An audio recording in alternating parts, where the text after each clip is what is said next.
When you run Doctopus, sometimes you don't want to send out individual assignments to individual students. Sometimes your students are working in groups. And so what you would want to do is send a document out to 3 students, for example, where that document is shared between the 3 of them. To do that, the first step you always need to do is start with a brand new spreadsheet. Then you're going to go to Add-Ons up in the top menu, and you're going to launch Doctopus. Once Doctopus launches, you'll see it on the right-hand side of your screen. The first step is to select a roster. And in this case, I could choose just one class, for example, my first period.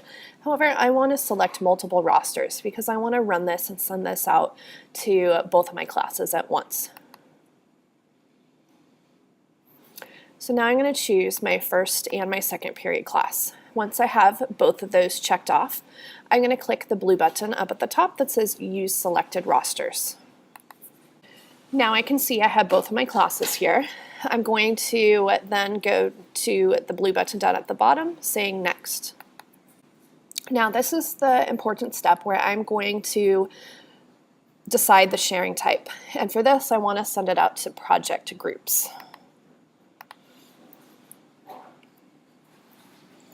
When I select the project groups, what it does is it asks me, what do I want to give the whole class access level, and I don't want the entire class to access each group's document, but I do want to allow assigned group members to be able to all edit the document. And I don't want them to change the sharing permissions. I could add co-teachers if I had any for this class, and then I'm going to press Save and Continue. All right, so now notice that I have an extra column that was added here, column F, and it automatically gave letters for groups. But notice that in first period I have group A, and I have 2 students in group A, but I also have a student in my second period in group A. More than likely, you do not want groups to consist of students from different periods. So you want to make sure that if you have groups, for example, A and B in first period, you have different letters in your second period class, because these groups are made just based on the letter. So I added in some different groups here, A, B, C, and D. And now what I need to do is choose a different folder, or choose the folder where my assignment template is. And then I can assign each group a different document, or I can assign them the same document or folder. But notice it only has group A, B, and C, not the D that I changed.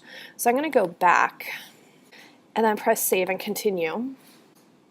And notice now that the groups are updated to my current groups on my roster.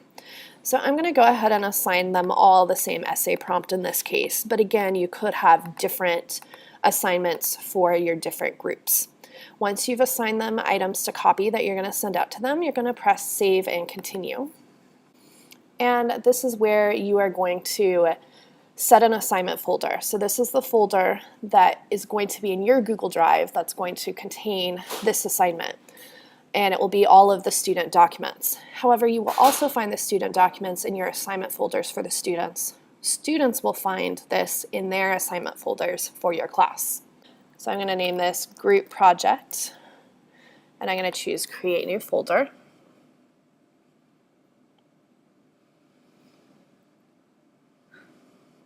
And now I can name what I want to call it. So for example, this is group, and then it has this variable right here.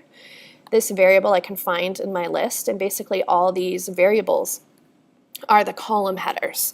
So what will happen is group A, their document will be called group, and then the A will be replaced by this variable. And then I don't want to call it Untitled Spreadsheet. I just never changed the name of my spreadsheet. I'm going to call it let's say Biology Project, or whatever you want to name the assignment. If you want to send an email to the students, you would check the box, and then you can give them a subject like project and a note, due next month, whatever you want it to say, and then Save and Continue. Now on this step, you can see just kind of a review before you actually run this and send this out to the students. And it gives you a sample, and you would just press Run, Copy, and Share. Here you can see new columns were just added for the file name, the file key, the link to the document, when it was edited, grades, and written feedback. And so in a minute, you'll start to see all of these documents be filled in here. So instead of having to search through and find the student documents, you can just click on this link to go to the document for each of your groups.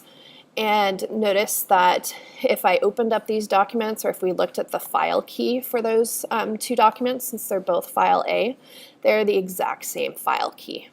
Remember that if you have a huge amount of students here and it times out and stops adding in new files, what you can do is go back up to Add-Ons, back to Doctopus, Setup, and Step 6, and then you would click the button at the bottom of the screen to rerun and copy and share the documents with the students, and it would continue creating those new documents.